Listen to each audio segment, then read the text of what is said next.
Queridos irmãos e irmãs aqui presentes na Catedral, irmãos e irmãs que nos acompanham pelas transmissões desta Santa Missa, que é feita pela Rádio Luz e Alegria, pela FWTV.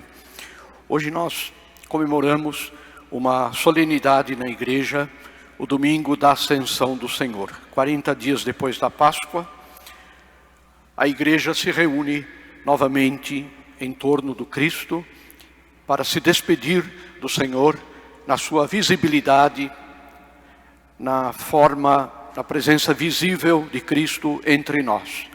Nosso Senhor começa uma nova forma de presença entre nós, especialmente através do Espírito Santo, que nós vamos celebrar no próximo domingo, o domingo de Pentecostes, e a presença do Senhor na Igreja, através dos sacramentos da fé que nos alimentam e com muita força o alimento eucarístico, a comunhão eucarística, na qual nós temos a presença real de Cristo com o seu corpo, sangue, alma e divindade.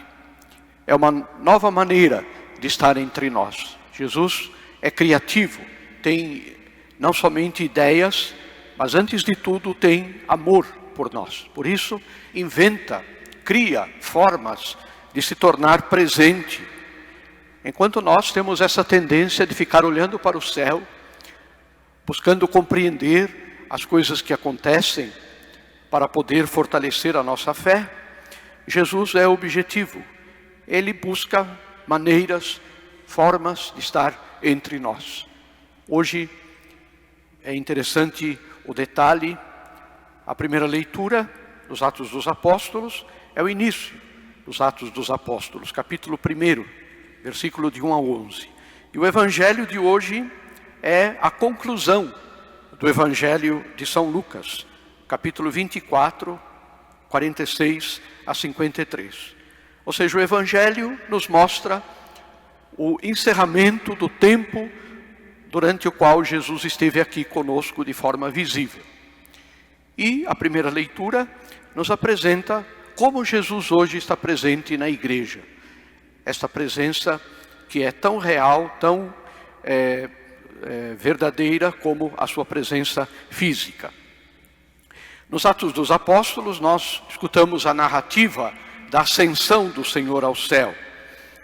É uma despedida de Jesus, por isso os apóstolos de certa forma estão um pouco melancólicos. Mas não é uma despedida triste, é uma despedida de quem tem a certeza, a garantia de que não ficará sozinho.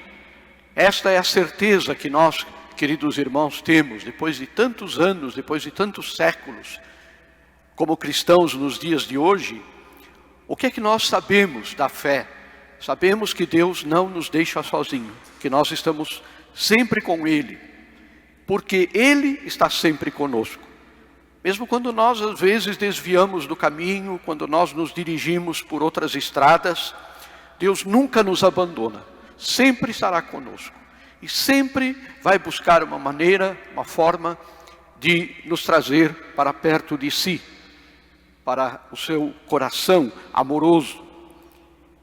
A ascensão do Senhor, que está simbolizada naquela nuvem que oculta a visibilidade de Cristo, não se vê mais com os olhos do corpo, não significa para nós que nós perdemos a fé. Ao contrário, a fé é exatamente isso: crer sem ver, acreditar no Senhor sem ver a presença física dEle, acreditar no Senhor pelos efeitos da sua presença entre nós. Depois nós escutamos o trecho da carta aos Efésios. É um convite que o apóstolo São Paulo nos faz para que nós adquiramos, devemos pedir a Deus, esse espírito de sabedoria. A sabedoria que não é a sabedoria humana. A sabedoria humana, ela muitas vezes se define como o acréscimo de informações, como ter um cabedal, digamos assim, de informações. O sábio é aquele que conhece, sabe muitas coisas, que adquiriu, digamos assim, um patrimônio intelectual. Mas na palavra de Deus, a sabedoria não é isso. A sabedoria não é este saber coisas, mas está em ser capaz de reconhecer Cristo presente no mundo, Cristo presente na nossa vida. O homem sábio para Deus é aquele homem que sabe que está em comunhão com Deus e que Deus quer viver esta comunhão com Ele. Por isso São Paulo faz essa comparação no texto que nós escutamos, da igreja como corpo de Cristo. Aí está a verdadeira sabedoria, saber que cada um de nós é um pedaço deste corpo, é parte deste corpo. E se nós nos separarmos deste corpo, se nós nos separarmos de Cristo, se nós nos separarmos da igreja de Cristo, nós morremos. Assim como qualquer órgão do nosso corpo, quando é separado do corpo, ele morre. Ele não vive, não tem mais vida, não tem mais a seiva do sangue e da vida correndo por ele. Por isso a verdadeira sabedoria está em permanecer unidos a Cristo, através da sua igreja. E depois o evangelho de hoje, nosso Senhor, de certa maneira, resume a sua missão antes de voltar para o céu, faz como que um resumo de tudo que ele veio fazer aqui no mundo. Sofrer, ressuscitar, enviar os discípulos, pregar o arrependimento, o perdão dos pecados em seu nome. E ele prometeu o Espírito Santo para que os discípulos pudessem continuar a sua missão. Por isso que o Evangelho termina com esta notícia. Os discípulos não ficaram tristes com a partida visível do Senhor. Ao contrário, retornam à normalidade da sua vida. Voltam ao templo de Jerusalém, louvando a Deus no templo com grande alegria. Até que eles vão entender, depois em Pentecostes e no início da igreja, que eles não são mais judeus, mas que eles têm no mundo a missão de pregar um evangelho diferente do judaísmo, que é o evangelho de Jesus, aquele que a igreja continua a pregar. Por isso, nós aprendemos isso, que a ascensão não é uma despedida melancólica de Jesus, mas é uma fonte de alegria e de missão. E é essa mensagem que hoje o dia da ascensão do Senhor nos dá. Nós nos reunimos, celebramos a nossa fé, escutamos a palavra de Deus, nos alimentamos da Eucaristia e não temos essa melancolia da falta física de Jesus, porque sabemos que o Senhor está conosco, sabemos que o Senhor nos fala, sabemos que Ele nos orienta, que Ele nos alimenta. Por isso, quando nós voltamos para as nossas atividades normais do dia a dia, esta alegria de ser cristão deve estar sempre viva no nosso coração e na nossa alma. Hoje, há uma série de celebrações. Não, vocês não fazem ideia como é difícil preparar uma homilia, não é, meu senhor? Porque a gente tem que driblar no sentido de encaixar diversos temas. Hoje começa a semana de oração pela unidade dos cristãos. Rezar para que os cristãos, como o Papa Leão XIV disse a semana passada num discurso, a unidade dos cristãos vai acontecer na unidade da fé. E isso é uma ação do Espírito Santo.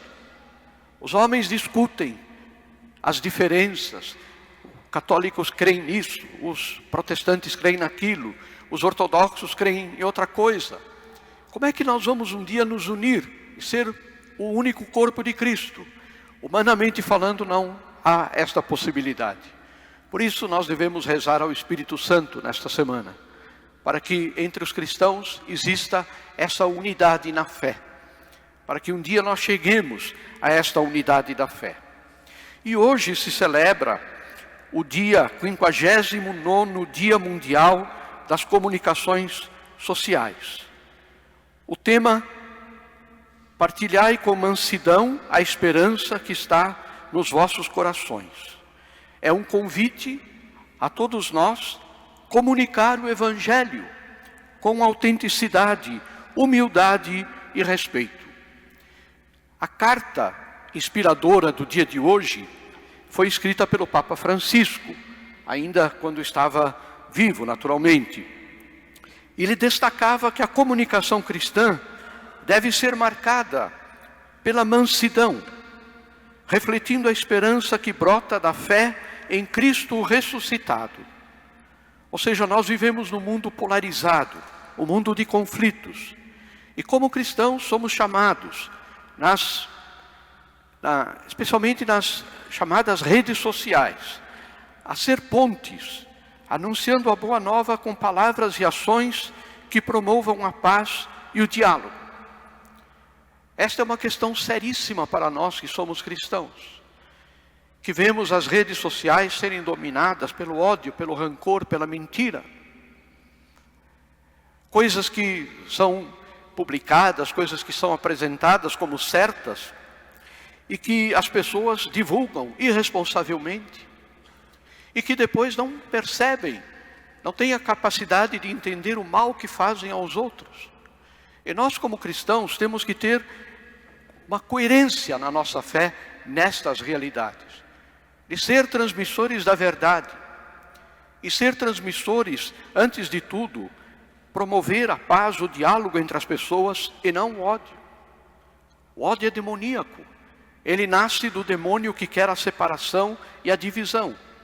E nós somos chamados a partilhar esta esperança que vem de Cristo, sempre com caridade e sempre com a verdade. A verdade.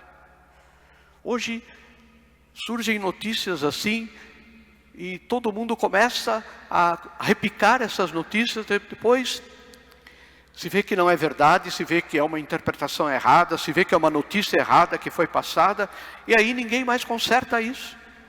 Ninguém mais volta atrás para se retratar do que disse e do que fez. Então o Papa alerta. Agora ele está junto de Deus, então, mas a carta que ele escreveu alerta para isso, para que nós sejamos responsáveis na realidade deste mundo, que muitas vezes o que predomina neste mundo é o rancor, é o ódio. Queridos irmãos, celebrando a vitória de Cristo, a nossa vocação de sermos missionários, vamos pedir a Deus que nos dê esta fé espiritual, esta confiança em Cristo, que não se fundamenta no ver a Cristo, porque nós não enxergamos visivelmente, mas na fé que está dentro do nosso coração, que nos anima, que nos fortalece. E que nós possamos comunicar a esperança que o Senhor nos ensina, sempre com verdade e mansidão.